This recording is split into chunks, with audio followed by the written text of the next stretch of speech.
Ladies and gents, this is the moment we've waited for. The asteroid that's been slowly approaching us for the last 3 years has finally made impact. Dread it, run from it, Smarty pants arise all the same. I don't know where the time went. It feels like just yesterday I made that first video where I had nothing but pure optimism regarding Toy Story 5's announcement. And then it feels like it was only a little bit after that I started to develop some degree of caution regarding that optimism when we found out about the army of 50 buzzes. And only a little more after that when we learned about all the other concerning details and, yeah, it's been the wildest ride in the wilderness tracking this film's development as all the news was coming out, and I don't know if the appropriate words even exist to quantify precisely how astronomically low my expectations for Toy Story 5 ultimately became, but I'm throwing all that out the window for this video. The only thing that matters now is how good the movie actually is.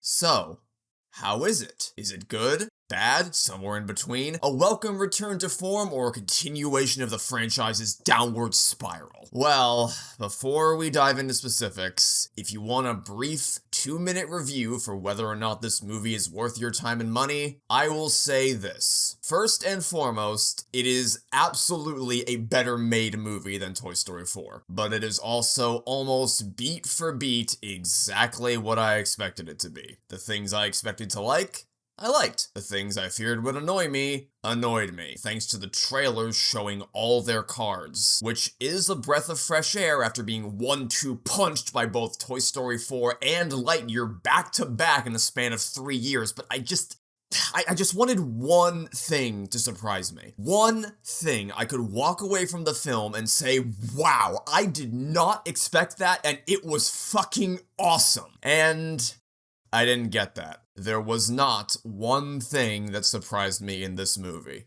There were 3 of them. One of which was so wholesome and bittersweet, it was impossible not to be moved by it. One of which had me smiling ear to ear with euphoria. And the last of which was so overwhelmingly emotional that even just thinking about it now makes me want to cry. That alone makes Toy Story 5 worth the price of admission. It's a movie I can easily and wholeheartedly recommend to anyone. It's paced like lightning in a way we really haven't seen since Toy Story 2. It's got plenty of strong comedic moments and exceptionally endearing emotional beats. There is so much to like about it to the point where I've already seen it 4 times in theaters. I didn't think I was going to, but I actually really enjoy Toy Story 5. In spite of how the trailers made it seem, they didn't reveal their entire hand through the marketing. And there's some stuff here I think any Toy Story fan would love to see on the big screen. But there are also still plenty of things many Toy Story fans, including myself, will probably not love to see all that much. Some things make it crystal clear they were listening to feedback from the last 2 movies, to the point where they almost come close to breaking the 4th wall in multiple instances. But some things are exactly as bad as they were in Toy Story 4. In fact, some things are arguably worse than they were in Toy Story 4. And all of it's been eating away at me non-stop for the last 2.5 weeks. That's why it took so long for me to get this video out. I wanted to make sure I covered all my bases to give as comprehensive a summation as I could for what my feelings are about Toy Story 5 in a full spoiler breakdown. Consider this your warning to watch the movie first before watching this video because we have so much to break down today and I cannot wait to finally get into it with all of you.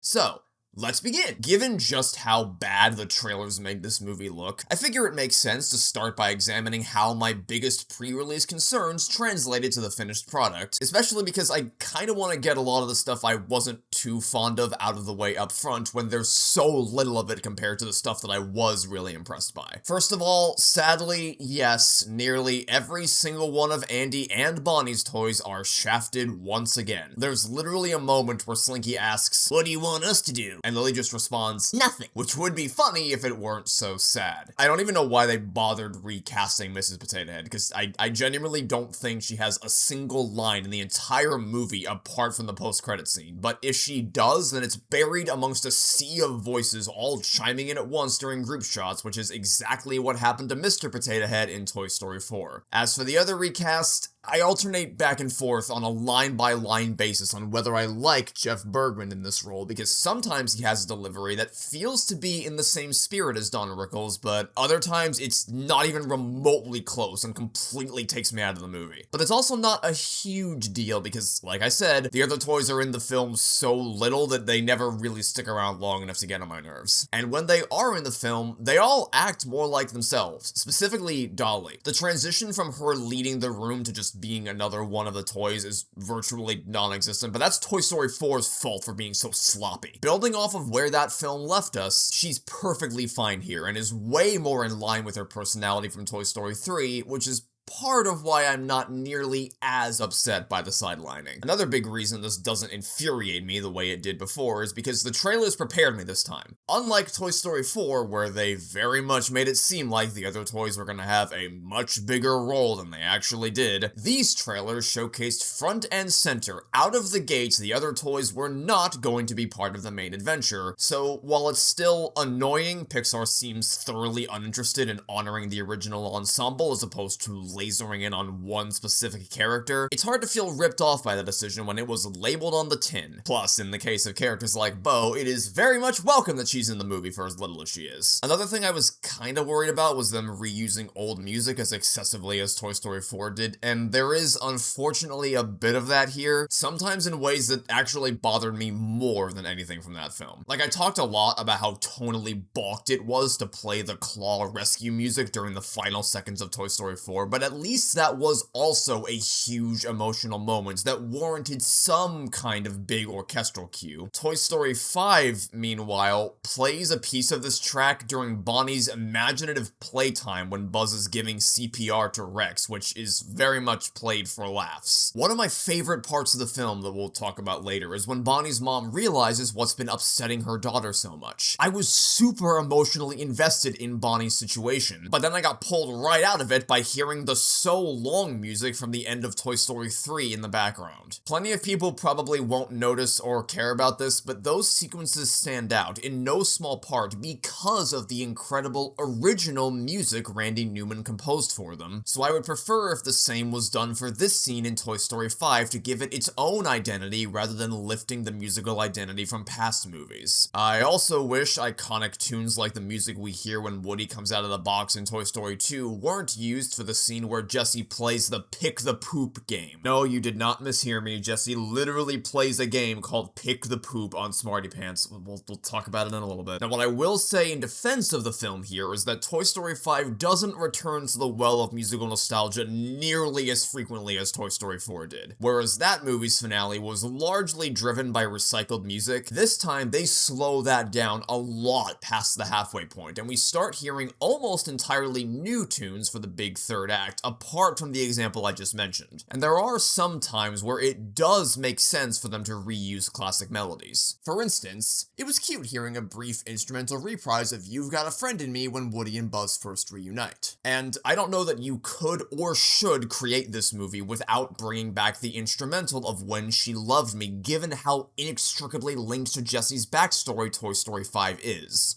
Though, admittedly, I did not expect the literal first notes I heard after the logo popped up to be that song, nor did I expect for that to immediately lead into an instrumental reprise of I Will Go Sailing No More, for some reason. I was also kinda disappointed we didn't get a new Randy Newman vocal song, but to be fair, he is 82 years old. I'm honestly astonished he's still writing music at all, and his age probably has something to do with why there's so much reused music. Like, even the new stuff feels a lot more subtle than it did in previous movies. There aren't any real overwhelming gut-wrenchers like The Claw or So Long, which is not to say that what's there is bad, it just didn't really leap off the screen at me the same way it did during the original trilogy. There are still some new tracks that did stand out. I really liked all the stuff he wrote for the Multi-Buzz subplot, and the entire third act finale chase was one giant epic western cue I've listened to a lot since first watching the film. I don't concur with Andrew Stanton's assertion that some of Randy Newman's best work is in this film. But I did still really like those pieces, even if, as a whole, the music sounds more more subdued than you'd expect for a Toy Story movie. And I suppose I can't really talk about the music without bringing up Taylor Swift's new song, I Knew It, I Knew You. Now, as a big, manly, adult, human, Omega, Alpha, Giga Chad dude bro, I, of course, have no history at all with Taylor Swift's music. I've never heard any of it before. Didn't listen to any of it on repeat during middle school, don't have any of her songs still on my work playlist. Nope, none of that is true at all. Don't know what you're talking about. Nope, So I am definitely the wrong person to make the argument that, while I do enjoy the style of, at least, a lot of her older songs, I can't speak to some of her new stuff, but I did not at all think that that style would be a good fit for Toy Story, and was actually dreading the idea of her doing a song for this movie. When the song came out, I deliberately chose not to listen to it because I wanted to experience it when watching the film itself, but those plans were quickly derailed when I was watching a random YouTube video and got jump scared by that song playing in the background. And when I heard that melody, I could not envision a scenario where it would be in any way tonally appropriate for what I expected it to be used for, that being a rehashing of Jessie's flashback. But thankfully, it only plays during the credits, and it fits a lot better there as a perfectly uplifting note to cap off the movie. And I do like the song. I like it a lot, actually. But also, Mr. Stanton. We watched the movie being mixed last week, done, and the song on the end of that was not Taylor Swift's song. So. It was not.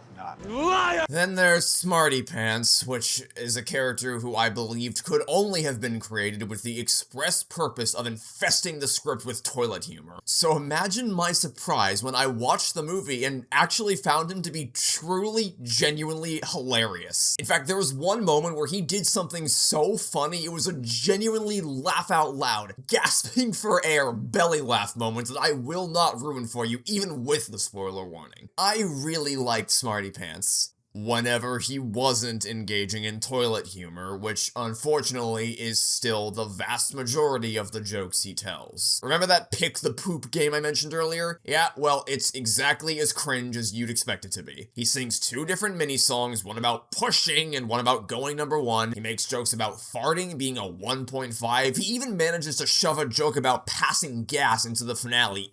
I hate it. I hate it. Why should everyone see this movie in a theater? It has laughs, it has poop jokes, it has poop jokes, it has pigs, it has pigs. It has a pig. I've never been receptive to toilet humor in media. I don't think I ever will be, but if that's your thing, that's cool.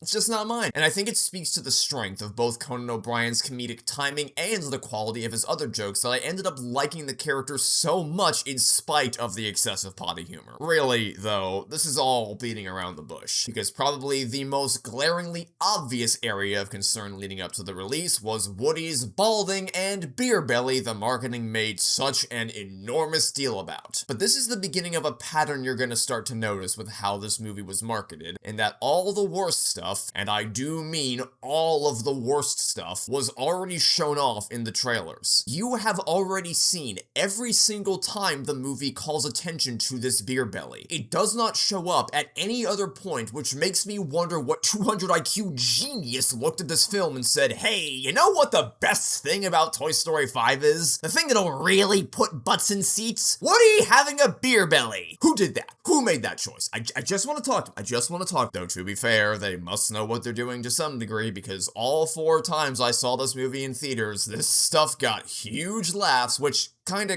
killed my soul just a tiny bit. Even the bald spot only pops up 3 times, and again, you've already seen 2 of them from the trailer. And compared to the beer belly bullshit, which actually makes me physically uncomfortable, I don't hate the idea of Woody's paint beginning to fade like it did in Toy Story 2, because it shows he's focusing entirely on helping other toys with no concern for keeping himself fixed up. That's a nice continuation of the selfless cowboy I came to know and love from the original trilogy. I still wish they just had that be the case without turning it into the butt of the joke, because that 3rd time it pops up really stings. It's capping off an otherwise extremely well-written emotional scene that we'll talk about towards the end of the video, where the 3 main heroes finally reunite and reminisce about how they believed they were there for their kids at the right time. The rationale here is probably that they wanted a comedic beat to transition out of the emotional gut punch and into the action-packed final mission to rescue LilyPad, but you you didn't need this. Jessie's joke about, now she throws herself away, is way funnier and makes for a more natural tonal transition because the bald spot thing is almost too jarring a shift for me. Still, in the grand scheme of things, this stuff ended up not really being a big deal at all. You know what else ended up not really being a big deal? The references. The trailers made this movie out to be the ultimate smorgasbord of Toy Story nostalgia pandering, just going, remember the thing you like? But once again, that was a total red herring. Just like with the balding, most of the super on-the-nose references have already been shown off by the trailers, and when they're all put back to back in a 2-minute sizzle reel, it looks a lot worse than it does in the final film, where the story isn't at all relying on those things to function. I was terrified Toy Story 5 was going to be like Lightyear, where they just unrelentingly assault your senses with nostalgia bait from frame 1 literally all the way until the credits, but that doesn't happen here. It's more like Toy Story 3 in how the references are meaningfully incorporated into the narrative, and if they aren't, they feel more like blink and you miss it Easter eggs that act as a nice little cherry on top. You know, things like Bullseye misspelling Andy's name as Danny, Jessie's "You calling me a liar?" line, Bonnie's dad wearing a Grand Basin shirt at one point, Lily pulling up the Sleepwell Motel manager's EBIT page from Toy Story of Terror. You can even catch a glimpse of Pizza Planet in the background during the finale, and I think a Dynaco gas station as well, but you gotta look really fast to catch those. I didn't even see them on my first viewing because of how quick it went by. I'm sure there's plenty of other stuff I missed, but the point is that these are all totally harmless background details that earn a quick smirk from the audience, but which don't distract from the wider story being told. In a worse movie, the one-to-one recreation of this iconic moment would have really grinded my gears, but because the entire film wasn't infested with stuff like this, it works as a wholesome callback between buddies. A deliberate reenactment of the first time they ever met because they haven't seen each other in so long. Which I guess leads me to my next point about how Woody and Buzz are handled in that, once again, the worst stuff between these guys was all shown off in the trailers. I seriously want to have a chat with whoever put these things together. It's like they were actively trying to sabotage the movie's success, which that didn't work. Let's just rip the band-aid off right away. Yes, this conflict, and specifically this scene, is extraordinarily stupid. I feared it was going to be from the moment I first saw this in the trailer, and unfortunately, my worst fear has come to pass. Given everything Woody knows Buzz has done for him, and has seen him do right before his eyes, it's beyond frustrating watching Woody genuinely believe Buzz isn't capable enough to come along with him on this mission. I just think I could do it a little bit better. I don't care much for the aftermath of this either, where the 50 Buzzes swarm Woody and dangle him precariously above the pig. Now, to be kind to the scene for a minute, it is cool to see Buzz taking charge and inspiring the next generation of Buzzes. It's refreshing in-universe after seeing the pancake they turned him into in Toy Story 4, and also touching on a meta level, as if Buzz is literally ushering in the next generation of Toy Story fans, or the next generation of Pixar artists to follow in the footsteps of the veterans. I like that a lot. There's also a cool Spielberg-esque zoom-in shot on Buzz that feels familiar enough to the one from the first movie to be a deliberate stylistic choice. But it is very much not cool to see Buzz acting so glib about the fact that Woody is literally in the middle of being swallowed by a pig. And they don't even have any kind of emotional reconciliation for this conflict. Woody tries to be like, look Buzz, I just, but they never follow up with that. It's just strange. This is, by a mile, the worst thing about the movie. It's extremely annoying to see them bickering like school children over who gets to be the hero, and I can easily see this making or breaking the movie as a whole for you. But the reason why it didn't totally destroy my viewing experience, apart from the fact that I had a couple months to mentally prepare for it, is because amongst these scenes, there are also moments that, while still putting them at odds, feel more true to who they are. Sometimes the way they bicker believably feels like longtime friends getting on each other's nerves. Toward the beginning especially, it feels lighthearted enough to not be too vexing.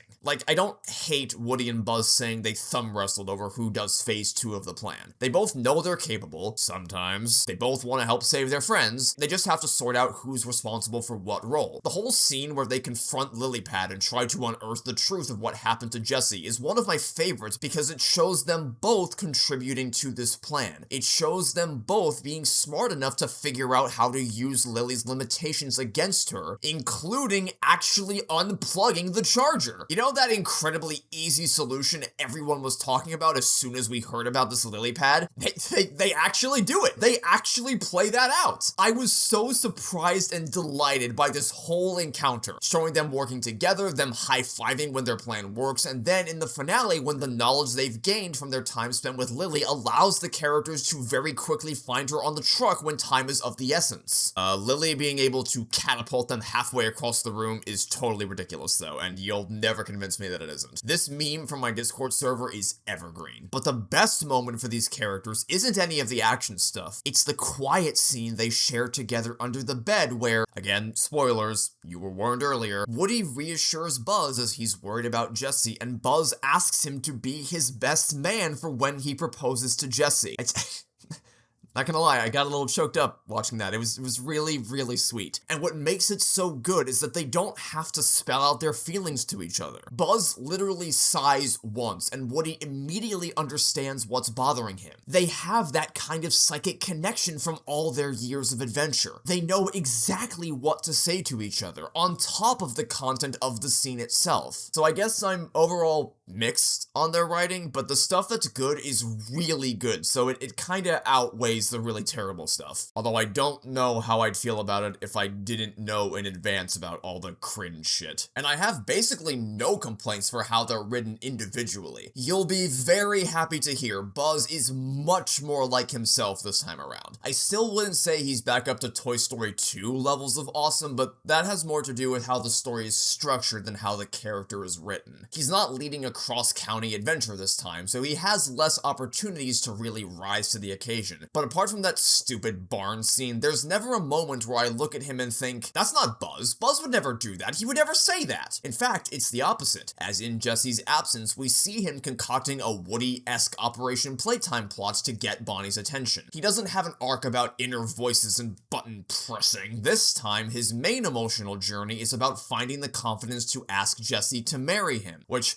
I'll be honest, when I found out that was going to be his plotline, I thought it was going to be the dumbest thing in the entire world, because all I was seeing in my head was PTSD flashbacks to Frozen 2, where Kristoff wanted to propose to Anna, but every time he tried to do it, some absolute bullshit happened preventing him from doing so, either because of outside forces or because of him being a colossal fucking dumbass and you just wanted to throw your food at the screen. Under different circumstances, this would be a pretty romantic place, don't you think? Different circumstances? You mean like with someone else? What? But that's not what this is. This was a lot more wholesome because the conflict comes from Buzz trying to work up the courage to do it, which is more consistent with his character and more endearing than the world constantly going out of its way to make life as hard as possible for no discernible reason, or because he says stupid things. It's more that he just can't say anything at all. Also, because Buzz and Jessie aren't in the same place for most of the movie, he only tries and fails once before the big payoff instead of like 3 fucking times in the span of 15 minutes and then even more after that. Oh my god. We see him practicing, but he doesn't actually talk to her about it again until nearly the end of the movie. It's really sweet and totally in line with how we know Buzz acts around Jessie when trying to take a big step forward. There is a part of me that wonders if they almost went a bit too far with his infatuation with Jessie to the point where he's more concerned about that than Bonnie being in distress about not being able to make friends, but considering how big of a leap this would be for their relationship, I can totally see that clouding his judgment, especially since he's had way more personal experience with toys falling in significant harm's way out in the world than he has with kids not making friends. It's way more believable for him to be this concerned about Jessie than it is for him to go, Who do you think it is?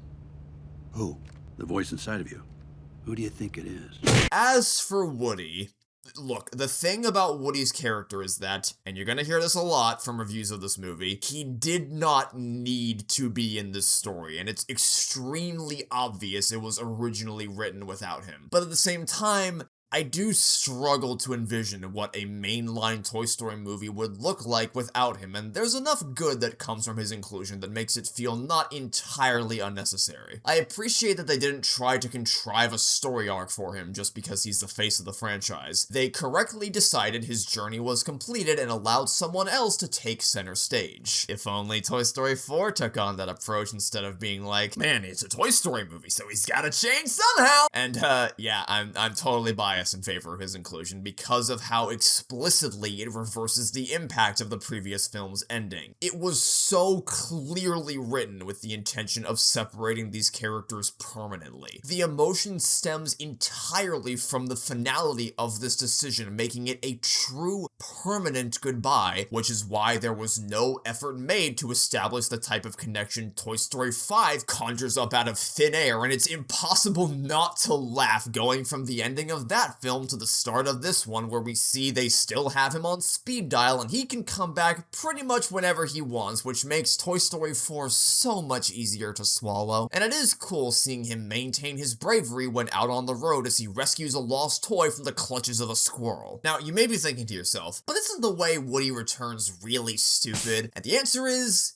yes, but not for the reasons we expected. The way it was phrased in the marketing was that Jessie asked Woody to come back and help, which I was worried about because it framed Woody as if he were this godlike superhero without whom the other toys were entirely helpless. But the good news is, that does not happen. She's not calling Woody because she can't take care of herself, but because she's feeling stuck and needs to call an old companion with whom she shares a special bond for some words of encouragement and reassurance. Even the most self-assured people in the world aren't immune to that kind of a thing. Jessie does have a line here that kinda annoyed me because it was much worse written than I would expect from Pixar. It's like, Woody, do you remember my original kid Emily? The one who I told you about before who gave me away? And it's like, yeah, I get it. I watched Toy Story 2. That's the kind of overly expository dialogue I expect from a Netflix show that thinks its audience will be doom-scrolling the entire time they're watching. Not a Pixar movie. But overall, I really love this scene, especially since Toy Story 4 didn't give these two any earnest moments together, and it's a relief to see they do not undermine Jessie's agency in the story by having her resort to calling her cowboy Pokemon into battle, while also showing that Andy's speech about Woody was not, in fact, misplaced. When it really comes down to it, when you need his help, or if he thinks you need his help, he'll be there for you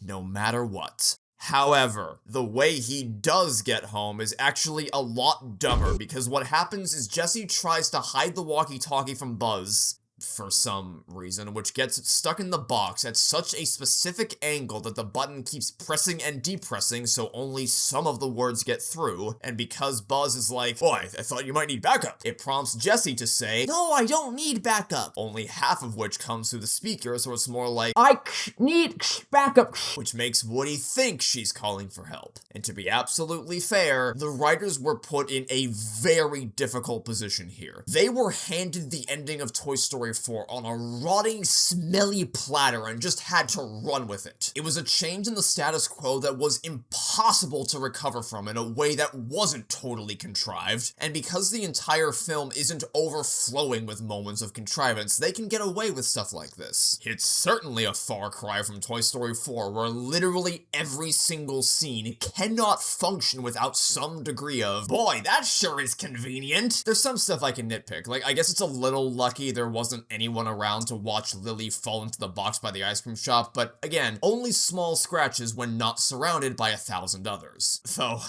there is one egregious moment of contrivance which made me roll my eyes like, oh my god, really? And it's not the one you might think it is. The old couple finding Jessie and bringing her to Emily's house, that I don't really mind. That falls under your inciting incident allowance, in line with Al going to the yard sale or the trash bag mix-up.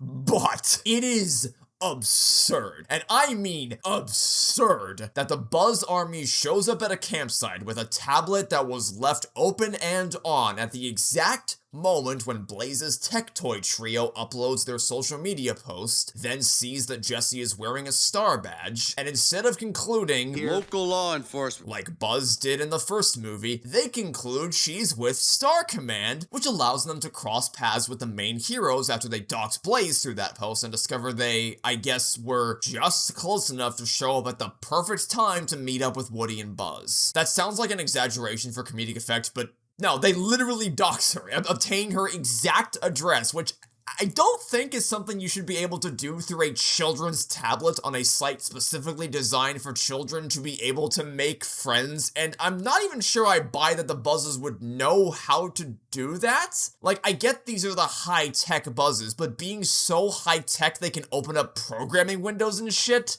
Man, I don't know. It's not like the address was embedded into the post because obviously that would be a wildly dangerous idea the toys would never agree to. We see that Bonnie has to ask for Blaze's address when she sees this. They had to mine this information from the metadata, and again, it's like, how though? There are also a few other things that, while by no means being major problems, definitely left me scratching my head a bit. First of all, obviously, Jessie did not have Emily's address written on the back of her chaps. It was an explicit plot point in Toy Story 2 that Al needs the Woody's Roundup collection to be in pristine condition for the museum, so when he saw that writing, which of course he would make sure it was taken care of the same way he did with the writing on Woody's boot. They made that up for this movie, just like they spawned in walkie-talkies out of nowhere because there's no conceivable way she would ever end up back at Emily's old house otherwise. However, I will give credit where credit is due. They chose a really smart place to try to pretend as if the address was always written there. They obviously couldn't do the boot because, one, it wouldn't be a big enough space to write, and two, it would be easily disproven in seconds, whereas it's much, much harder to definitively prove her chaps didn't have this before because it's a much less obvious place, and those chaps are usually firmly pressed up against her jeans, making it tough to get a good angle on them. You have to go frame by frame to see that this isn't true, even though you obviously still know it's a retcon that was never originally intended. It's not as blatantly obvious as, oh, I don't know, spawning a driveway in out of the ether. Some other little things that annoyed me are, Bonnie's dad having zero peripheral vision through the rearview mirror when Jessie and Bullseye jump out of the car window. That was kind of like, okay. There's a scene where Lily is charging herself back up and she goes from 10% to 50% in the span of, like, 1 minute? Okay. I guess she doesn't use fossil fuels and discovered crystallic fusion to power her battery. I don't know why Jessie repeatedly tries to brute force the playhouse door open instead of, like, getting the other toys to stack up into a tower to allow her to reach the windows, which is a plan she's been able to come up with herself previously. I also don't know why Jessie thinks she needs Smarty Pants to help her find Bullseye. She doesn't need him to escape the shed. She doesn't need him to realize, maybe Blaze took her new toy to her room. And I can't imagine she fears getting lost in her own house. There's this bit where Blaze's mom says she'll be back in an hour, and then literally 4 minutes later, she comes back through the doors with bags full of groceries despite living in, like, the middle of bumfuck nowhere, and despite this whole scene playing out in one continuous sequence without any major time skips, unless you mean to tell me it took Jessie an hour to climb the stairs, which, no. If I really, really, really want to nitpick things, I find the whole concept of taping letters to your walkie-talkies to be kind of silly, because, like, who else could you possibly be talking to with that? Also, as I mentioned in my trailer reaction video, it's obviously patently ridiculous that these children's walkie-talkies would cover the types of cross-country distances we see they traveled in Toy Story 4. I had a little chuckle recently when I was shopping at Target, #not-sponsored, and I passed by the toy aisle where you can buy Toy Story 5 branded walkie-talkies explicitly labeled as only having a range of 750 feet. It's finally, I might have missed it. Please correct me if I did, because it seems like such a glaring oversight for them to have forgotten this, but I've seen this movie 4 times, and, where the fuck are both sheep? We see every other toy Woody teams up with at the end of Toy Story 4, except for the sheep who Bo loved more than anything. What happened? Did they take him out back and fucking execute them between movies? Was the lost toy food supply looking that rough? I don't know, I found it really funny that they forgot about the sheep after the last movie bent over backwards to make Woody seem like a horribly evil monster for not remembering the names of the sheep he only heard one time 9 years ago. Again though, this is a grand slam victory compared to Toy Story 4. In terms of internal consistency, I wouldn't say it's doing significantly better better or worse than any of the first 3 movies. And there's also a lot of little details that I can praise as well. Like when Jessie says all these fancy new devices are probably just a fad, she compares them to record players and hula hoops, which are things it makes perfect sense for her to reference, knowing Emily had a record player and hula hoops became a big deal in the 60s, presumably around the time when she was with Emily. Or them giving Smarty Pants Conan O'Brien's actual haircut in Blaze's imagination. Speaking of which, I thought I was gonna really hate Bullseye having a voice when Blaze plays with him, but I actually didn't mind it. It was just kind of funny. And I love the level of personality they infused into Bullseye this time around. He was always a super expressive character whose performance was carried entirely by the animators, but this is probably the best he's ever been throughout the series, both in terms of comedic movement and his staunch refusal to abandon his cowgirl in her time of need. Bonnie also has a lot of nuance to her animation, like how she fiddles with the fingers on the LilyPad when she emotionally shuts down. Blaze's house, which was also Emily's house, feels like it's a 100-year-old farmhouse. The wood shows its age and how it warps. The paint feels layered. It really feels lived in. The visuals in general are definitely a step in the right direction. It's not as self-indulgent as Toy Story 4 was, but still looks absolutely gorgeous. They struck a much better balance between increasing graphical fidelity and maintaining the original cartoonish plasticky designs. There's no moments like the magic hour at the antique store where it feels tailor-made for people to go, "Oh my god, animation has come such a long way since 1735 or whatever stinky old man year that first movie came out in." Although there is one line where Blaze specifically mimes dialogue via her pig about how great her hair looks, which is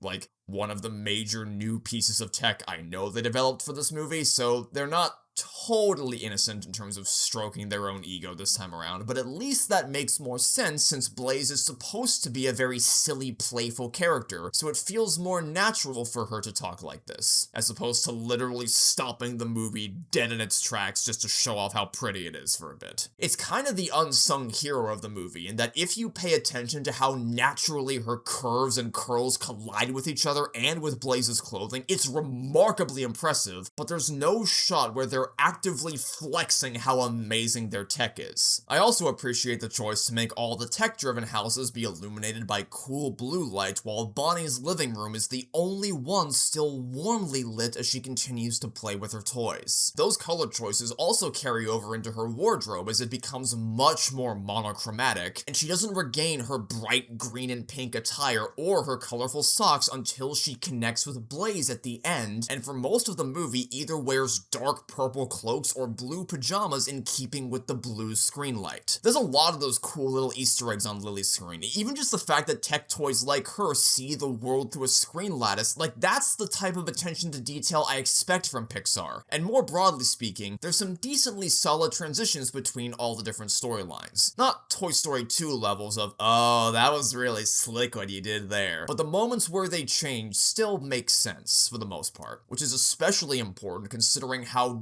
generally all over the place and convoluted the plot structure of Toy Story 5 could have otherwise felt with how much there is going on. It doesn't feel jarringly edited, it all flows pretty naturally. A key example being Blaze's friend apparently caring so little about her that she completely forgot about their playdate, immediately preceding the scene where we discover Bonnie's new sleepover buddies completely forgot to find her when playing hide and seek as a way of connecting these two characters even when they're apart and showing they're both really looking for a true friend. That even applies to storylines that, by all accounts, shouldn't feel natural at all. Namely... Alright, let's talk about the elephant in the room. The aspect of Toy Story 5 that had the most enormous question mark from the moment we found out about it. The 50 buzzes running amok through the world, referred to more colloquially by the filmmakers as the Multi-Buzz. I am of two minds about this subplot. On the one hand, it is exactly what I feared it was going to be. A direct-to-streaming, short film-esque subplot sitting comfortably alongside the Minions storyline from Despicable Me 3 that largely has nothing to do with anything for nearly the entire runtime until the third act when they help save the day. There's even a scene that legit feels ripped directly out of Despicable Me 3 where they just fuck around with animals for like 2 minutes, and man, you really feel that runtime. You guys know when we complained about Buzz not getting a lot of screen time in Toy Story 4. We didn't mean we wanted to see 50 of him clogging up the screen, right? The big Avengers Assemble moment on the cusp of the third act where Woody and Buzz tell Jessie, "We all came for you," would have been so much more effective if it was the original squad of toys who all showed up to help her instead of 50 random Buzz Lightyears she's never seen before.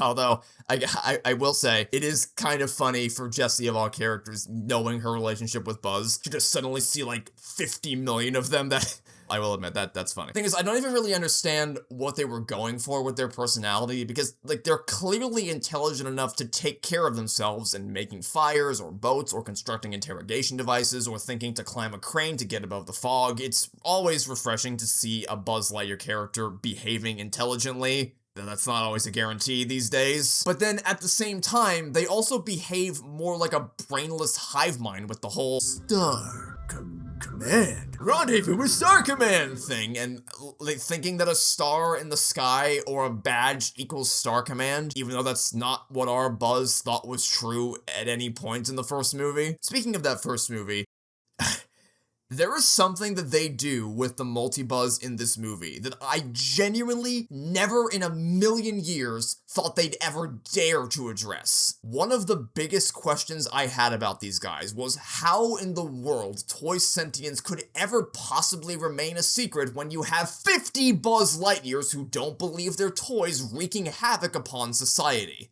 Well, the answer is that they instinctively freeze upon first encountering a human. And not only that, but they have one of the Buzzes specifically ask, "Why did we freeze?"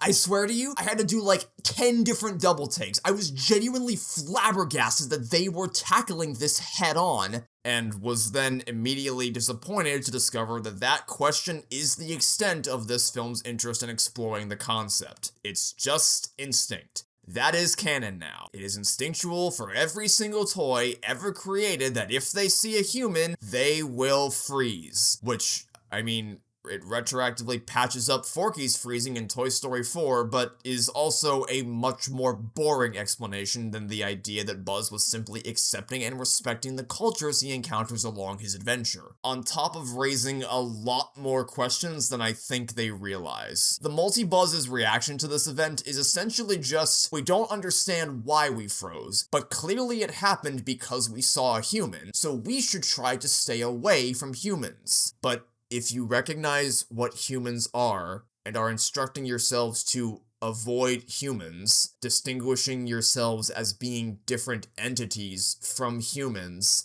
what exactly do you think you are? The story is operating as if they don't know their toys, but if they believe they're human space rangers, and they don't believe they've crashed on an alien world, hence why they refer to them as humans and not aliens, then how can there possibly not be any level of cognitive dissonance for why these humans are so much bigger than they are? The first movie didn't need to explicitly call attention to this because doing so would have slowed down the pace of the story, and it was more effective to simply show all the pieces a viewer would need to understand why Buzz might be freezing than it would be to just spell it out. But now that they have spelled it out, it kind of makes the first film worse because this must have logically also happened for our Buzz, so what did that conversation look like? When our Buzz asked, "Why did I freeze?" did nobody else tell them that they were all toys? Did it not give him any pause while literally everyone was trying to tell him he was a toy instead of just Woody? And hell, even in Toy Story 4, why wasn't Forky freaking out when he instinctively froze in front of Bonnie for the first time the same way these Buzzes questioned why they did that? And if it really does happen automatically, why was it not a way bigger deal? I'm talking like Lego movie levels of struggle to override that type of base instinct for Woody at the end of Toy Story. Like, I appreciate them feeling it was necessary to correct a mistake from the past, but this wasn't a mistake that needed to be corrected, and it just made everything more confusing for no reason. On the other hand, their scenes can be really funny. Like, seeing 50 of them tilt their heads in disappointment in perfect synchronization is hilarious. And it's not like it's completely devoid of substance. The bit where one of the 50 buzzes gets taken by a kid while the rest of the family is distracted by their phones, and that kid inspires the others to put down those devices and share a moment of bonding together as this buzz finds happiness and belonging, like that's really sweet. It thematically ties in with both the rest of the movie and the wider franchise, and it leads to a wonderful payoff in the mid-credits scene where they all get paired up with their own kid. There's not much more to it than that, but still. It's a different way of presenting the same kind of self-discovery we saw from Buzz in the first movie. That's the thing. While you are questioning why this storyline is here for what could be considered too much time, I am becoming more partial to the idea of including a storyline specifically designed to make you wonder what the bigger picture is, how everything ties together, creating a decent amount of intrigue, and then delivering on that in the finale. If the ultimate payoff fell short, then it would all feel like an enormous waste of time in retrospect, but it doesn't. And if I'm being honest, their big third act payoff was so unbelievably cool, I immediately forgot about all the other stuff that annoyed me, which is why I say I'm of two minds about this whole plotline. Now, there is one other thing about the Multi-Buzz, which, I really was not expecting them to do, but oh my god, it made me laugh my ass off when it happened. Something people had asked me a lot over the last few years is whether I thought Pixar was going to reference or even acknowledge the existence of Lightyear at any point during Toy Story 5, and I was overwhelmingly confident they wouldn't. They wouldn't have a socks toy in the background or anything like that, because that movie was far too big of an embarrassment for them to ever pay it any mind for the entire rest of eternity. However, I was wrong. Sort of. They don't directly reference Lightyear, but what they do with it is even better. They have two very explicit fuck yous to that film where Buzz tells all the other Buzzes that Zurg is their dad, which, if you watched Lightyear, the movie the Buzz Lightyear toy came from, you know that apparently was canonically never the case, and it was in fact an evil version of Buzz from the future. But by re-establishing and therefore reinforcing the original backstory established by Toy Story 2, and then bringing it back up again during the mid-credit scene where Zurg's like, "So, we meet again, son." It feels like Pixar's way of telling everyone, yep, we fucked up, we know, Lightyear was abysmal horseshit, don't worry, Zurg is in fact Buzz's dad, that was just a collective fever dream we all experienced together. A $200 million fever, fucking hell. They really couldn't be more on the nose with it. They lean further into the Star Wars parody with Buzz saying, "Search your feelings, Buzzes, you know it to be true," which is what this was always supposed to be instead of the overly gritty, dark, serious fucking time travel atrocity.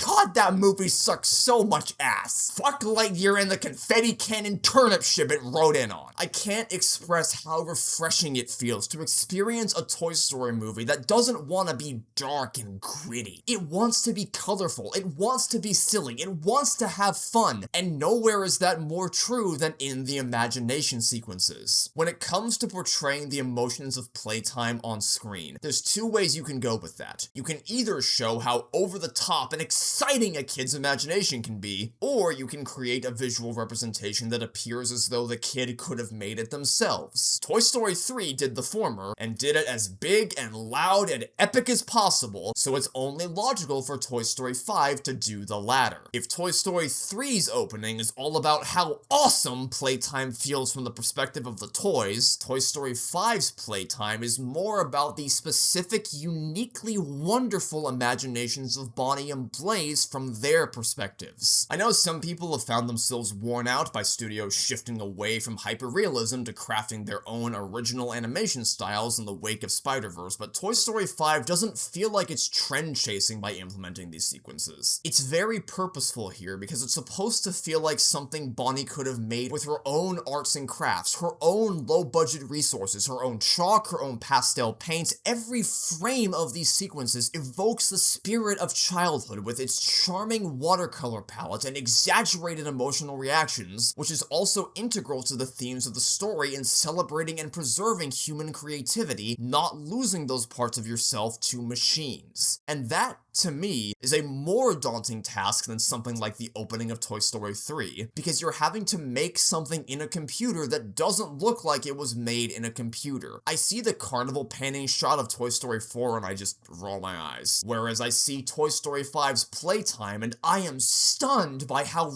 raw and rough and vibrant everything looks, as if it was all hand-painted, in stark contrast to the sterile nature of being addicted to screens, and by how seamless the transitions are between imagination and reality. Beyond the superficial aspects, this opening playtime scene is rivaled only by Toy Story 2 with how efficiently it sets up the key tentpoles of the story. That sure, Bonnie has all this creativity, but clearly wants someone to share it with. That Jessie is more than worthy of being Bonnie's sheriff with how deeply she cares and understands what she needs. And that Buzz wants to propose to Jessie, all while highlighting everything I just mentioned in regards to the broader themes. And they do all this in like 2 or 3 minutes without feeling like anything is even being established at all. It's fantastic. And I love that we don't just get one of these sequences, we get multiple of them in the same movie. They're all so beautifully done, and oh my god, I am actually obsessed with Jessie's ballroom dress during Blaze's spy mission playtime. Whoever came up with this design deserves a billion big buck raises. Like, getting to see these characters in outfits and scenarios we otherwise wouldn't is already awesome, but man, they dialed everything up to 11 with this one. I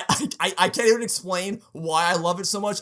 From the minute I saw it, I was like, oh my god, that is beautiful. Surprisingly, though, the design I found myself most impressed by was Bonnie's, just because of how much I expected not to like it based on the trailers. It put me off at first because of how different it is from the last 2 entries, but after seeing the full film, I can believably see this as what Bonnie would look like when she's 3 years older. It was a harder pill to swallow with Andy in Toy Story 4 because we actually have tangible receipts for what he should look like around this age, and it's, not like this! But Bonnie's growing up, and I think it's about on par with Riley in Inside Out 2 as far as you've obviously grown up a bit, but I can still tell you're the same person. And growing up is key to something else I really love about how the human characters are handled in this movie. See, prior to Toy Story 3, while Andy was always the focal point of Woody's emotional journey, he, as a character, was never particularly fleshed out, which worked very well for those films, but Toy Story 3 made the decision to center the finale around 2 human characters and the emotions they're feeling as the toys remained motionless, providing more characterization for both Andy and Bonnie than we'd ever seen, allowing them to have a much less auxiliary role in the narrative. Then, while Toy Story 4 is ultimately still mostly about the toys, arguably more so than any prior entry, the scene where Bonnie goes to kindergarten for the first time continues to treat her as her own person with her own emotions in what is genuinely the best and most delicately crafted sequence in the entire film. Now, arriving at Toy Story 5, we continue to naturally evolve the concept of giving the kids a bigger spotlight in a way that's in keeping with who these characters were. Bonnie was always highly introverted and found more comfort in her toys than in any real-life interactions, so it makes sense to center a story around the anxieties of trying to expand her social horizons. Andy helped push Bonnie out of her comfort zone in Toy Story 3, which we see is still true in Toy Story That Time Forgot, but we're now reaching the age where her innocence and desire to form connections is meeting resistance and slowly being chipped away at from people with far less virtuous intentions. People say Pixar is afraid to let Bonnie grow up the way they did with Andy, but I don't think that's true. I think they're just aging her at a slower rate so they can explore more stages of a child's development instead of jumping straight to college again. Bonnie's preschool years, her first day of kindergarten, and her first venture into expanding her social circle, all of which broadens the range of people who can connect with her character, which is really, really cool. Which, by the way, if we ever reach the point where Bonnie does become an adult in these movies, because let's be real, there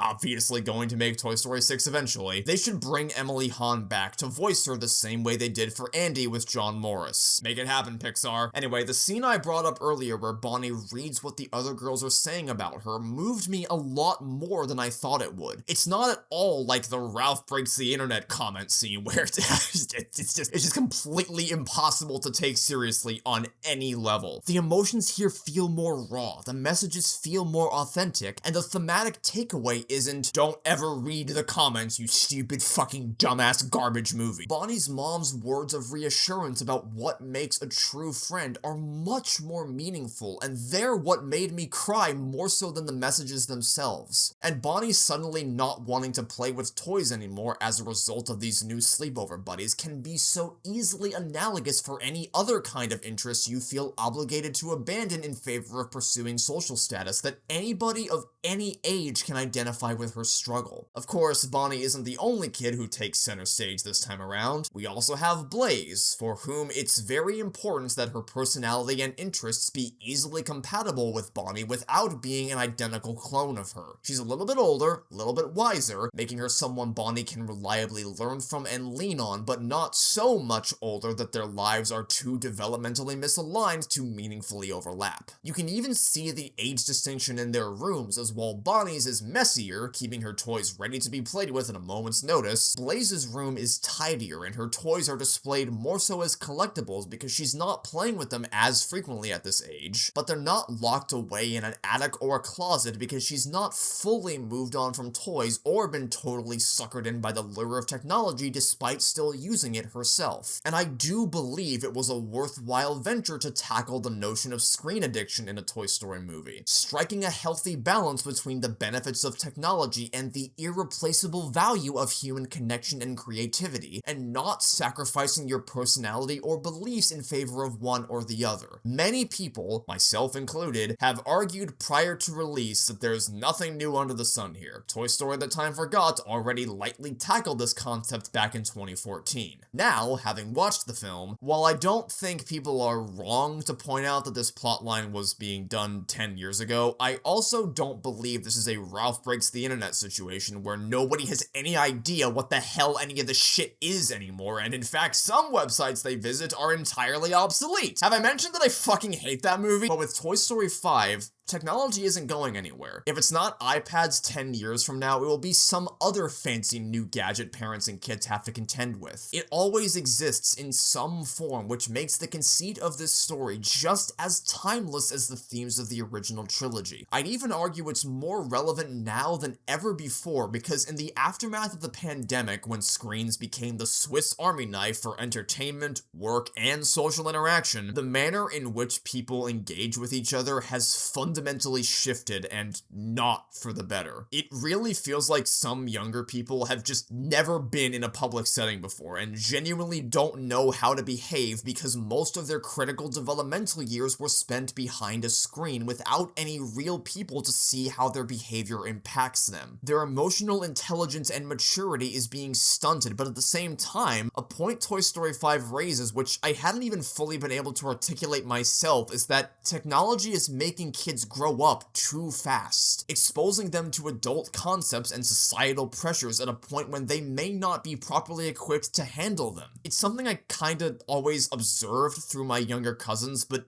never could really verbalize until watching this film. Now, it's not to say they executed this flawlessly. In fact, I'd argue they should have gone a little bit further in showing how social media can adversely accelerate a child's development with the types of things they can be exposed to. On the other side of things, I also wish they explored the nuance of creativity's place in a technological world, because Jessie talks about how, while Smarty Pants' built-in game, the name of which I will not repeat, is fun, it's ultimately secondary to the joy of imaginative play, so I wish the tech toys provided a counterexample in the form of something like Minecraft to show that kids can still express their creativity through digital environments. I'm sure just about everyone watching this video has a story to tell about friends they made through Xbox Live or playing split-screen co-op or anything along those lines. Playing a game together in that way is no different than playing a sport together, and I wish the movie drew a distinction between that and everyone being in the same room together, just on their own devices in total silence, which is something that absolutely drives me up a wall whenever I see it. That or literally going into withdrawal when you wake up and discover your device wasn't charged. I get the vibe the people who wrote this just generally aren't that knowledgeable about the types of things kids are drawn toward through entertainment mediums such as video games, but I also get the vibe they really did the best job they could to not paint tech as an inherently evil creation and show the positive side. Showing Bonnie and Blaze also using LilyPad in their final playtime, and showing the other toys using LilyPad to keep in touch with their new farmhouse friends. To make a point of highlighting how beneficial technology can be in bringing people together just as much as it can be used to bully other people. It can make it even harder for you to feel comfortable expressing your interests knowing it's no longer possible to leave any baggage behind once school is done for the day, since whatever bullying you may be experiencing can always persist on message boards or other social media apps, but it can also allow you to meet some awesome people you otherwise never would have, showing that fundamentally the screens themselves are not the issue. I know a lot of parents on Twitter were talking about how much they wanted to take their kids to this movie specifically because it would finally school them on the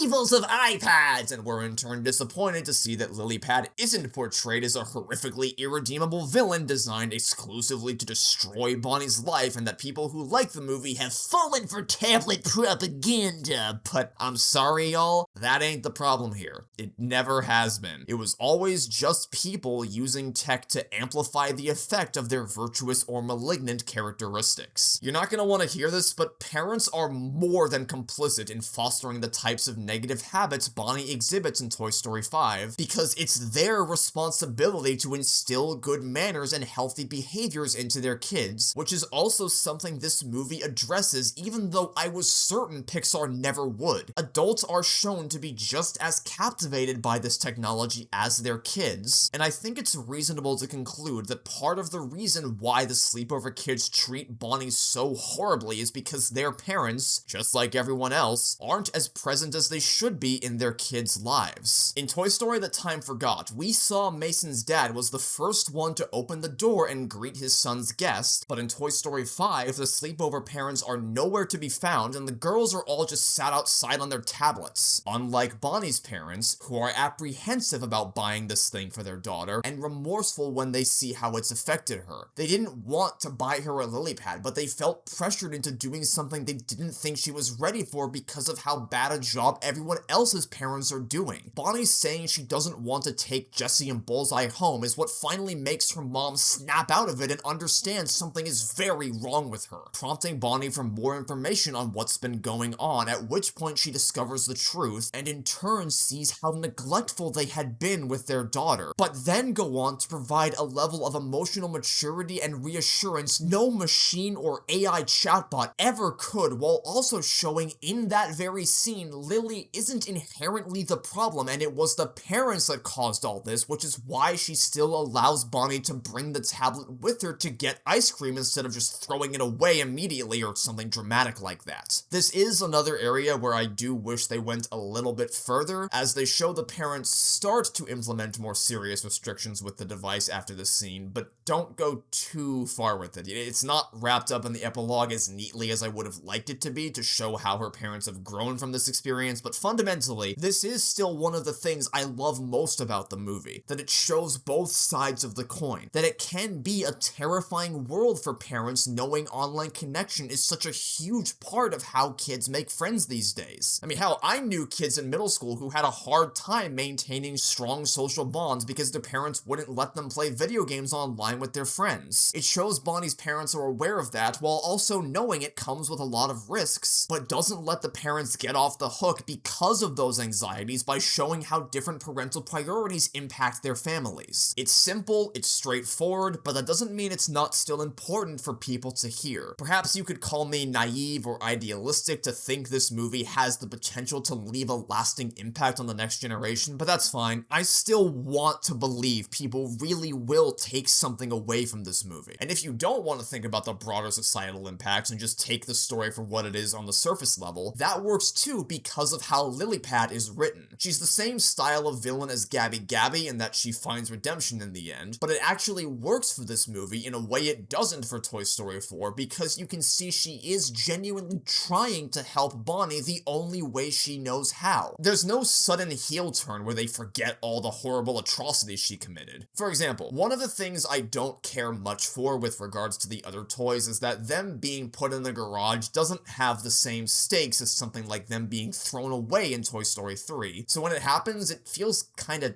empty. But what I will concede there is that what Lily does to the toys can't really feel too life or death because they don't want to make her irredeemable, so for this specific story, it works. She's doing what she can to help Bonnie make friends without directly putting the toys in harm's way. And she's really smart about it, like how she activates the Roomba thing to destroy the social media printout before Bonnie sees it. I could see some people taking issue with just how massively overpowered all the tech toys are in this movie beyond what they should realistically be capable of achieving. Like, a potty training toy can connect to the internet.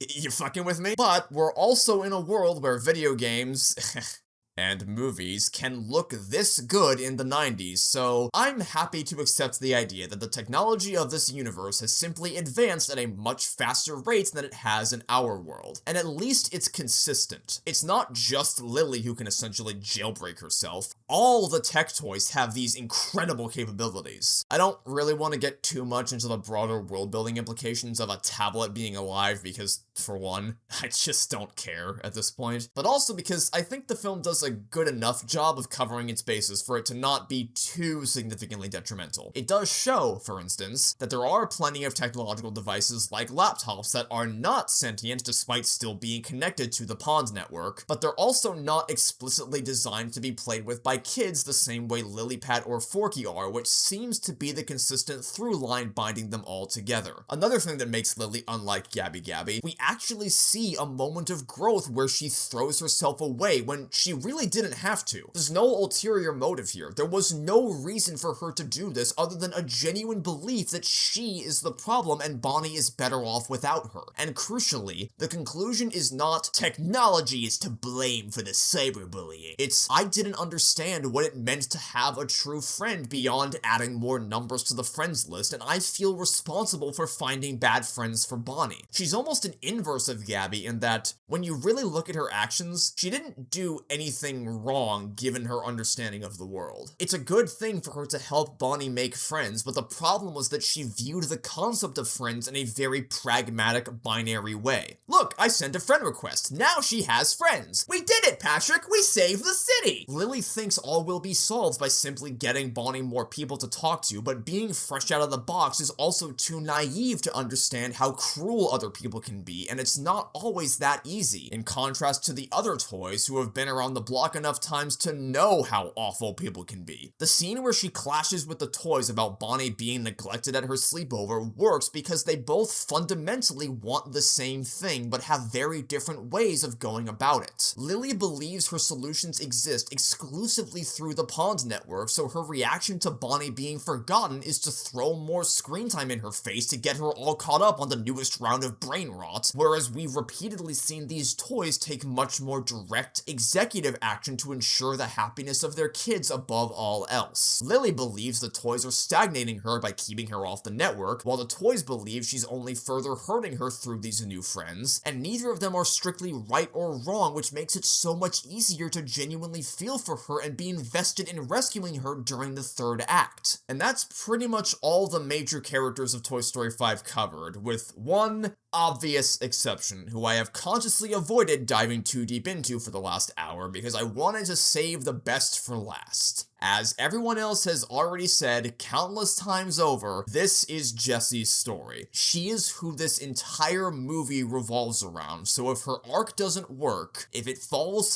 flat, and if Joan Cusack can't sell it, the whole movie falls flat in turn.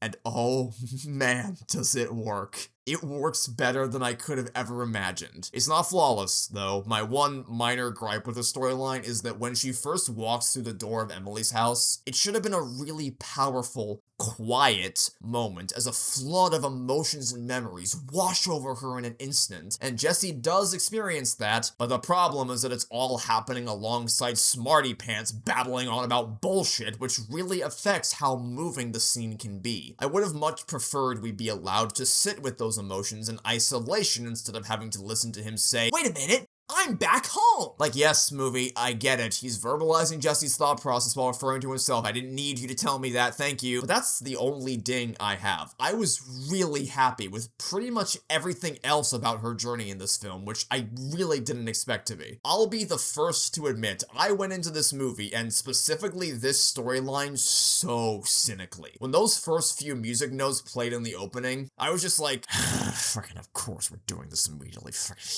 I thought they were gonna have one long flashback sequence akin to the one from Toy Story 2, which would be worse in every conceivable way because how could it not be, right? Like, there's literally no way to top the perfection that is When She Loved Me. You can make it higher fidelity, sure, but what I saw in those trailers was the intentionally dreamlike aesthetics and mood seeming to have been abandoned in favor of pushing a more realistic art direction, and my feeling on the matter was that if you're just gonna recreate previous emotional beats instead of creating new ones, then just don't even make the movie at all. I can just go watch those instead. But that didn't end up bothering me nearly as much as I thought, because that's not what they do. They have much briefer flashbacks spread out intermittently over the course of the movie, and the longest one we see is right at the beginning, which makes sense as it gives longtime fans a new scene to watch while also serving as establishing material for newcomers without feeling forced. They aren't trying to craft a one-to-one recreation of that montage, as I feared they might, so retooling these individual moments to more closely fit Toy Story 5's art direction makes a lot of sense to me. There's also an argument to be made about one of these being Jessie's recollection of what the events were versus what they actually were, which explains all the blatant inconsistencies like the bike being yellow instead of blue. Well, I mean, either that, or this means that Toy Story 5 is actually a fake movie and Lotso secretly won at the end of Toy Story 3, with everything that came afterwards being the product of mass hysteria, and Pixar will drop the real Toy Story 5 on August 18th at 2:32 p.m. Oh, you laugh now, but just you wait. Just you wait. The real fans will find their salvation. Consmarminagate is real, I'm telling you. Now, giving Jessie the spotlight is clearly an apology for how badly she was treated in Toy Story 4. In fact, there's even an explicit fuck you to that film where she and Bullseye stow away in an enclosed, dark suitcase, and Jessie doesn't have a panic attack. She doesn't hyperventilate. She's totally chill about it, showing, no, she has still maintained her development from Toy Story of Terror. We just screwed up massively last time. But it also doesn't feel like a ham-fisted baton pass. It did in that movie because Jessie was barely in it, and they just forgot that Dolly was the one who would actually need to pass on the leadership role, but given what this movie is about, it makes complete sense for Jessie to be the main character. Her arc has been described as learning to not be racist against technology, and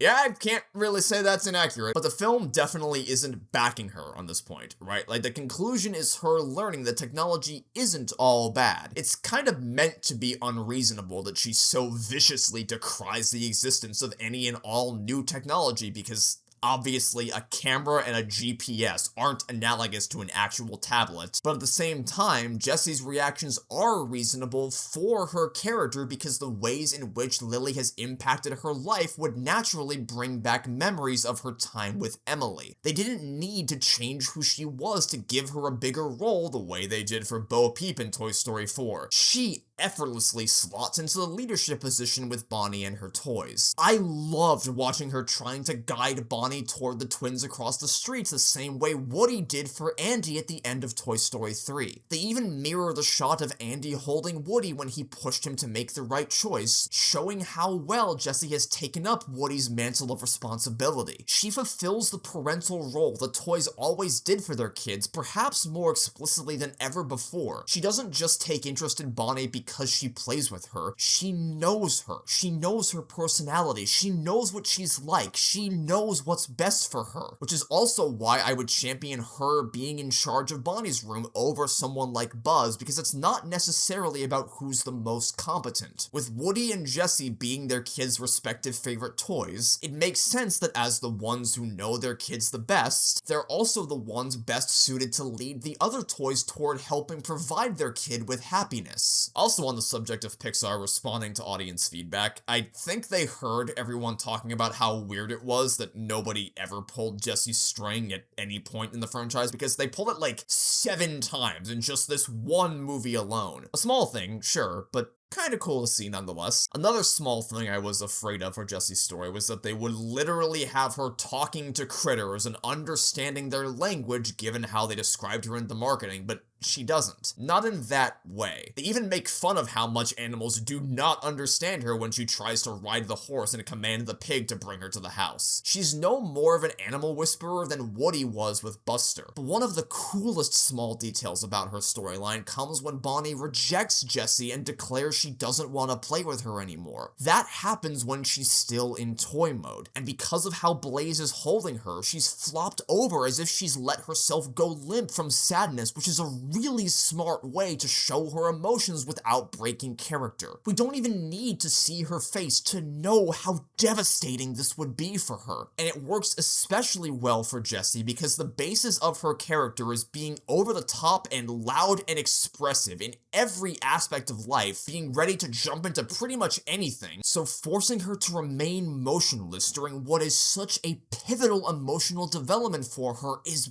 brilliant. This also leads into the second act breakup, which is a dangerous game to play in movies, especially after Toy Story 4's was so god-awful, but it plays really well here because it doesn't feel forced. The color palette does, yeah, absolutely. It's not subtle at all how much duller the world suddenly gets, which is a shame because that kind of lighting shift used to be handled in a really gradual way in Toy Story 2, and even Toy Story 4, honestly. But from a character perspective, it's a natural explosion of the emotions Jessie's been feeling all movie that she's finally allowing herself to begin processing, and it's entirely one-sided. Smarty Pants doesn't snap back at her, and when she goes too far, she instantly apologizes, realizing where she went wrong and running away, believing herself to be the problem, strengthening the parallels between herself and Lily as they both think they're bad for Bonnie and remove themselves from the situation altogether. You could even argue they get too explicit with the parallels, right down to being driven away on the same brand of donation truck. And this leads us into what I consider to be the turning point for Toy Story 5. But before I talk about why I loved it so much, I am going to put up a spoiler warning here. I know I already gave one of these at the beginning of the video, but I'm doing it again because I suspect some of you might have kept watching past that point anyway, thinking even with all the praise that's been sung, you still aren't interested in watching the movie, and what I'm about to discuss caught me so off guard and was such an overwhelming emotional reveal, I seriously don't want to risk spoiling it for anyone. I am telling you now, if you have any level of passion for this franchise, hell, if you even have a passing interest in the series, especially if Toy Story 2 is your favorite movie of the bunch, I promise, you really do not want this ruined for you. Maybe you won't be as moved by it as I was. I am very hesitant to risk overhyping anything as being one of Pixar's most emotional moments ever, as I have seen some claim, but you at least deserve the chance to be moved by it. Leave now or forever hold your peace. I went into Toy Story 5 firmly ready to not feel anything other than apathy and frustration because of everything we learned about it, but all my emotional defenses melted away in an instant as soon as we got to this scene, and I will never forget what I felt in that moment. I swear to God, even just thinking about it gets me choked up. Every single time I have seen Toy Story 5, all 4 times, when she flipped that card around and revealed that Emily named her daughter Jessie, it... God fucking damn it, man!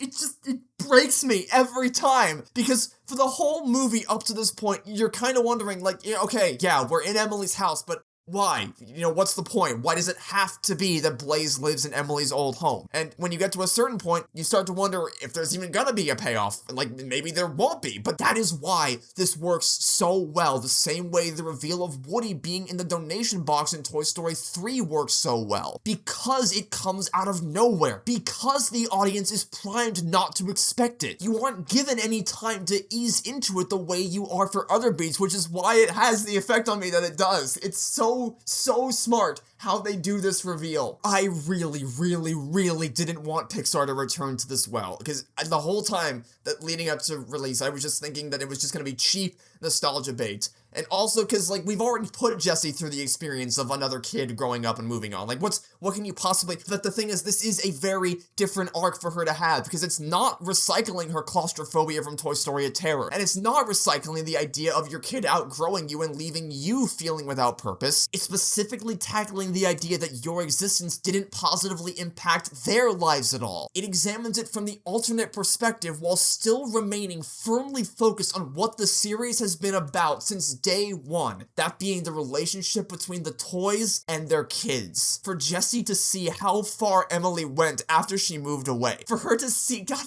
I can get through this. I can get through this. For her to see that she still carries the memories Jessie helped create for her all the way into adulthood. That she's immortalized those memories through her own child, which is like the highest honor one could ever possibly receive at a moment when she's doubting if she ever had anything meaningful to offer, and then wearing the hair tie for the rest of the movie as a way of keeping both Emily and Jessie with her. It's just, everything about it was beautiful. Remember when we saw these stupid Christmas lights in the trailer and we're like, what in the hell is this shit? Why does she have Inside Out memories strapped to her ponytail? I had no idea the impact this was going to have, the same way I had no idea how amazed I was going to be at the context behind this shot, but perhaps I'm getting ahead of myself again. Thanks to this scene at the tree, when I rewatched Toy Story 2, I don't think, well, this is just a better version of Toy Story 5. Like, why would I ever go watch that instead? The emotions from the When She Loved Me montage hit even harder because of context provided by Toy Story 5, which is the absolute best impact possible from this type of writing, where the sequel retroactively enhances its predecessor instead of cheapening or ruining it. Still I waited for the day when she'd say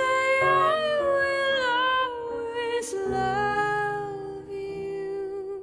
An understated thing I love about Toy Story 2 is that Emily isn't a monster, that she didn't carelessly or maliciously leave Jessie behind. In taking her to the donation truck, she showed her just as much affection and love from when she was a kid, wanting to relive the memories Jessie made for her one last time before starting the next stage of her life, in the hopes of allowing another kid to find that same happiness. This isn't something the film ever explicitly addresses, because the key thing you're meant to take away from Jessie's words is how betrayed she feels. Regardless of intent, she was hurt by Emily, and Woody needs to hear that to understand how terrifying it is that Andy will one day outgrow him, but it's also very careful to never paint Emily as a monster because of these actions. It's just that Jessie is too clouded by her justifiable emotional response to see straight enough to understand the nuance of her relationship with Emily. She never had the moment of catharsis that Woody did with Andy, and even in Toy Story 3, we can hear she's still holding on to feelings of bitterness about Emily. It's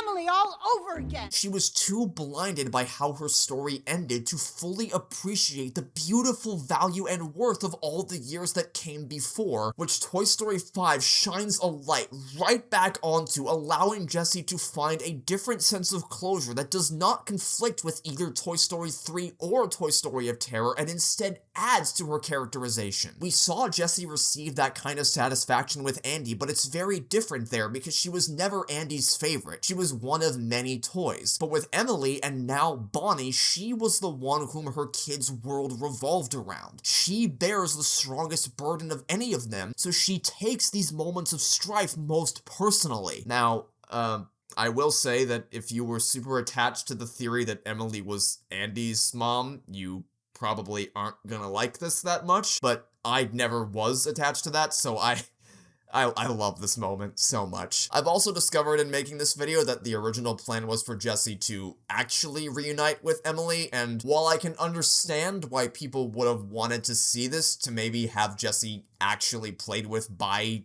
Emily's daughter or something, I'm really glad they didn't go in that direction. I think that would have been pushing nostalgia just a bit too far, aping from Toy Story 3's style of ending a little too much for my liking. Less is more sometimes, and the degree to which they tapped back into Jessie's backstory was just the right balance for this movie to work without feeling overindulgent. And since we're still in massive spoiler territory, I now have carte blanche to say that it was fucking awesome seeing the 50 Buzzes all get to actually fly. I can totally see people calling this a Deus Ex Machina, but the reason it works is because it doesn't come completely out of nowhere. The very first shot of the film promises that these buzzes are supposed to be high-tech, and given we'd already seen a more technologically advanced Buzz Lightyear in Toy Story 2, expectations were high that they're gonna have to do something unbelievable to justify having that label. Yet apart from having a glowing chest and doxing a child, we never at any point see them do something along those lines. They tease it the whole movie, showing the buzzes can connect to the internet for some reason, seeming like a really strange detail to bring up randomly, and all that buildup makes the moment when we finally see what makes them high-tech all the more satisfying, especially because it explicitly ties back into the first movie. Buzz was the coolest toy in the world, who could do literally everything a kid could ever want except fly. That would be the one area in which they'd want to improve for a commemorative high-tech Buzz Lightyear toy. That follows completely, so I cannot tell you how thrilled I was when I realized this was what they were doing. As soon as Lily saw the QR code on their backs and scanned in the software update, I swear to you the entire time they were building it up, before I knew for sure what was going on, I was praying like, please let them fly, please let them fly, please let them fly. I swear to God, the only correct payoff for all of these buzzes, the only way to make all this cockamamie rigmarole worth it is if they build off the first movie's finale, and then they did, and I felt like I was flying as well with how much of an out-of-body experience this was. It's like a direct continuation of their conversation from the end of the first movie, where Woody said, "You're flying!" and Buzz said, "This isn't flying, it's falling with style." But now Buzz starts by saying, "Now this is flying," and Woody finishes by saying, "with style." Again, if the movie had been like Lightyear with shoving references down your throat every 15 seconds, this would have been cringe, but it so perfectly and neatly ties everything together, I couldn't do anything other than smile at it. And despite them being in a crowded, bustling highway, it doesn't shatter the believability like Toy Story 4's climax does, because they aren't passing through a highly populated carnival. They're going along a mostly empty road when they're on the horses, or a house filled with people addicted to screens, which just further ties into the film's messaging. And when we reach the highway, the only thing the other drivers would see is a series of drones flying around, which, I mean, that's just what they do anyways, is fly. That's what they're purpose-built to do. But then they're still not done with the payoffs. I already found Buzz working up the courage to propose to Jessie very endearing, but even if it wasn't, even if you thought it was cringe, the payoff for all of this, where they share an actual kiss, was 1000% worth the wait. Toy Story 2 started their romance subplot. Toy Story 3 developed it further by establishing mutual attraction and giving them a dance to commemorate the start of something beautiful. Toy Story 4 did fucking nothing with them, and Toy Story 5 sticks the landing after 3 decades worth of build-up throughout the movies. It's not just that they kiss, but that the stakes of the situation make it even more pressing for Buzz and Jessie to share this moment together, not only because of oncoming traffic threatening to obliterate them, but because as far as Buzz is concerned, this might be the last time they ever see each other if Jessie's plan to reconnect Bonnie and Blaze doesn't work. And it's the gorgeous lighting created by the cars behind them that elevate the emotions to stratospheric levels of satisfaction. It's incredible. My audience even clapped when they kissed. So, you know, they weren't all bad. It kind of makes up for them laughing at the beer belly bullshit. And then building on that payoff in the form of a wedding that the girls put on, which not only beautifully melds the two story threads together, while also being perfectly in keeping with how a lot of young kids will explore elements of adulthood through imaginative play, and bringing the movie full circle to where it began with Forky and Karen Beverly's wedding. And that sense of full circleness is also supported by the final shot of the tree mirroring the first shot of the tree, as long as you pretend the beef joke doesn't exist, and the final music notes being a more hopeful rendition of When She Loved Me. It's so good. The only complaint I have for all of this is that I wish Woody was actually Buzz's best man. I get that they needed to keep him out of Bonnie's sights because Toy Story 4 fucked up and he's technically not supposed to be there, but they set it up. It would have been so perfect to have him be a part of this, but you know what, at least he gets to watch from the window, and I also find it really hard to not read that moment I mentioned earlier where Buzz talks about how he wants Woody to be his best man as anything other than the writers just like fuming that they have to work with Toy Story 4's terrible ending, because Buzz basically says, Bonnie usually decides these things, so it's really not up to me. But if it were up to me, you'd be my best man. As if Bonnie playing with all the toys is an analog for the filmmakers telling stories with the toys. It comes across to me as the writers saying, yeah, I know these two characters shouldn't have gone their separate ways. Yeah, obviously, if we're gonna have a scene where Buzz and Jessie would get married, then of course Woody would be the one standing by Buzz's side and not fucking Forky, but that's the state of affairs we're stuck having to work with. Take it up with them, not me. And like I said before, I do really empathize with the position the writers were stuck in, so I don't really blame them for how this final scene turned out. I think they did the absolute best job they could with what they were given. And the cherry on top is that, much like Wall-E, the story is capped off with a bit of a stylized credit sequence. Bo fixes Woody's bald spot, Blaze and Bonnie's families go on a picnic together. I love it. It's so sweet. It's also nice that the ending doesn't suggest this adventure has magically solved the screen addiction epidemic and fixed everything. To expect the toys would have been able to accomplish something of that magnitude would be beyond naive. But showing the Jordan twins wanting to play with Bonnie demonstrates that it's a start, as they went from seeing an awkward kid who needed a toy to talk for her to seeing two friends having more fun together than they ever did. The mission statement for the toys was never to save the world from technology. It's always been centered around the life of their kid, what's going on with Bonnie, how they can help her, how different ideologies contribute to that objective, and how that serves as a microcosm of the broader world in which we live without developing any delusions of actually saving the world, because that's never what these movies have been about. And there is no one-size-fits-all solution for how to put this genie back in the bottle. And weird as it is for me to say, I actually respect that Pixar isn't trying to act like this is once again the definitive bookends to the series, because after doing that twice and it being wrong both times, nobody believes them anymore. Like, obviously they're going to keep making more movies with how successful this one has already been, and almost certainly will continue to be. It would not at all surprise me if Toy Story 5 cracks $2 billion, and honestly, I wouldn't even be opposed to them continuing, because by this point, we are well past the time when they should have stopped making these. We've long crossed the point of no return to where it's like actually repugnant and abominable to even try to continue the story past such a perfect conclusion. And with how wide of a world there is to be explored with this universe, with how much room the characters could still have to grow, and with how many more developmental stages there are to be explored with Bonnie or Blaze or whoever comes next, I am genuinely looking forward to seeing what Pixar does next with these characters, which is probably the highest compliment I could give considering how firmly opposed to that very thing I have been. It was such a tumultuous emotional roller coaster for me these last 3 years as I've reacted to all the Toy Story 5 news. When I found out Woody and Buzz were going to be fighting over Jessie, that was when I decided that it was over, and I just completely wrote the film off as being dead on arrival. But then I went with my family on a trip to Disney World last month, and after that happened, after I got reminded of how much I love being a part of this world and how much joy these characters bring me, I was no longer writing it off. Even with everything we learned, I wanted Toy Story 5 to be good so badly, and was just terrified it wouldn't be because all signs were pointing to don't count on it. The entire time I was sitting through the previews, waiting for the movie to start, I kept wanting them to play one more trailer so I had a bit more time to emotionally prepare before I couldn't escape the film anymore.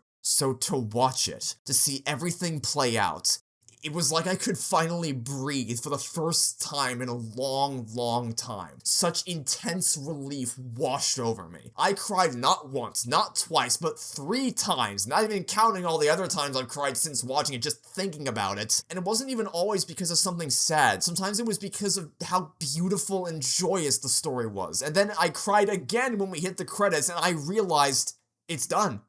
I saw it. There's no room for doubt anymore. Pixar actually somehow managed to pull another rabbit out of their seemingly bottomless hat of tricks. I'm just really happy with how this all turned out. I was happy to see all the kids in my theater dressed up as Toy Story characters and bringing their toys with them to the experience. You know, maybe that's why I feel hopeful that kids will take something away from this movie, because all across the theater, not even in my auditorium, but in concessions line or just running around, as soon as the movie ended, there were these kids that grabbed their toys and just started running around the seats, playing with their toys. And I just found that so wholesome, knowing how much passion and love young generations still have for this series. Like 30 years later, it's still connecting with people. And that's just incredible. I love that. I'm also happy to see that Pixar is proving themselves with both sequels like Inside Out 2 and originals like Hoppers. Elio was also a thing, I guess. It shows that the modus operandi for the studio is that Disney can do whatever they want to try to make money, but Pixar doesn't have to lower their standards for their sequels. They can deliver. They want to deliver. And in recent years, they have delivered, not falling victim to the same pitfalls other legacy franchises have. And most of all, I am happy to say that Toy Story 5 did not destroy everything again. It is a far better film than Toy Story 4. And the thing is, I wouldn't even call it great. I've been pretty unrelentingly positive for the last half hour or so, but it's important not to forget that this movie is still far from perfect. Being truly impartial about it, as I have tried my best to be in this video, there are too many things holding it back in terms of structure and character writing for me to say that it's a truly great film. It would probably fall somewhere in the middle tier of my Pixar ranking. But the most important elements, those being the emotional payoffs, all land when they need to, which is so much more than I was expecting to get out of this film going into it. And even for all of its many faults, even though there are several movies I've watched this year that are better than Toy Story 5, I think personally, it is my second favorite theatrical experience of 2026 so far, only behind Obsession. Look, Jessie and Lily's rivalry can never hold a candle to Woody and Buzz's. The big highway heist never had a chance at surpassing the adrenaline-fueled energy of the airport chase. And Bonnie and Blaze's final playtime was never going to generate the same emotion as Andy and Bonnie's. I knew that expecting them to reach the nearly unparalleled heights of their past would be setting myself up for disappointment. I just wanted it to be solid. And it is. Jessie and Lily's characterization makes sense for who they are. The third act was still exciting and rewarding as a longtime fan, and the final emotional payoff was still wonderfully endearing, having been invested in Bonnie's growth for the last 16 years. Toy Story 5 is far from being a masterpiece, but it works, and I couldn't be happier that it does. I also hope that if you weren't quite as pleased with this movie, you at least understand after watching this video why it works so well for me. I tried as best I could to cover all my bases for the areas I expect to cause the most dissent among fans, and the areas in which I personally wasn't quite satisfied. But in totality, as far as I'm concerned, I feel kinda at peace, knowing the last 3 years of anticipation weren't all building up to a major disappointment, or God forbid, another Toy Story 4 situation. I don't have a grand thematic conclusion, or a profound message to leave you with today. I'm just happy. Really happy. The more I think about this movie, the more I love it, the more I find to appreciate, even as I will also inevitably think of some other things that kinda bug me a bit. And with that, it's kind of the end of an era. Toy Story 5 has been a thought in the back of our minds for longer than I've even been fully committed to making critiques on YouTube. That's how long this thing's been in the oven for. And now, that's all behind us. So, what's next for the channel? Well, that'll probably be its own video coming later this month. I don't want to pad out this video's runtime with a big channel update speech. And besides, I just kind of want to sit and enjoy this for a bit. Revel in the catharsis that this movie has brought me. Maybe I'll go see it in the theaters a 5th time. Why not? And I also want to say, thanks guys. Thank you for finding me through whatever video of mine brought you here today. And if this is the first video you've ever watched of mine, thanks for hearing me out, whether you loved or hated Toy Story 5. For my longtime viewers, thanks for sticking with me after all this time. For any newcomers, if you want to see more Toy Story content from me, you can find a full playlist of love letters I made for the original trilogy, or you can go all the way back to when Toy Story 5 was first announced and track my journey with the movie over the years. And to everyone, thanks for watching. I hope if you are as skeptical as I was about this movie, I convinced you to check it out. I hope if you've already seen it, that it brought you as much joy as it did me, and I hope to see you all soon for the channel update or whatever else you decide to watch next. So long, partners.